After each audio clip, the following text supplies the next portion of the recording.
President Ruto, you must know that faith without action is dead. I get into trouble with Kenyans because I walk by faith.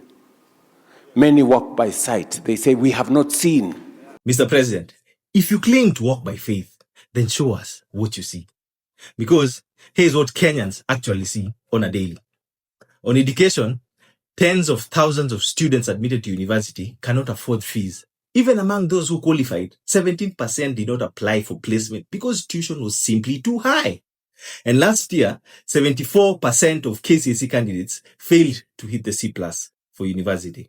That's 3 out of 4 students, exposing the poor quality of education today. Lecturers and teachers are on strike because salaries are delayed. Schools lack laboratories, libraries, and even textbooks.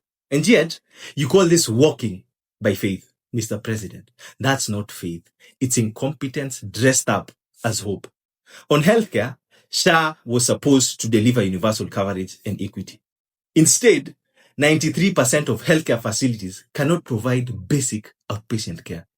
84% of facilities lack essential maternal care equipment. Hospitals run without medicine. Private hospitals are rejecting SHA patients because reimbursements from governments are delayed for months. And yet, you call that walking by faith. No, Mr. President, that is walking blindfolded. And it is your fellow Kenyans who fall into the ditch.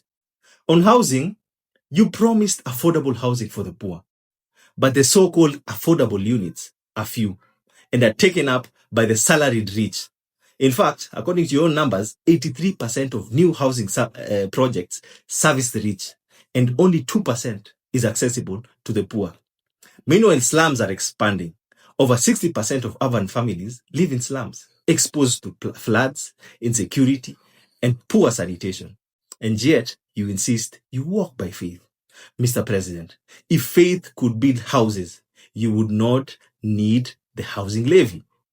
So yes, Mr. President, even if you strongly claim that our progress and our development can only be judged by faith, remember this: faith that does not change lives is fake. It is dead. Over to you, Bwana Imani.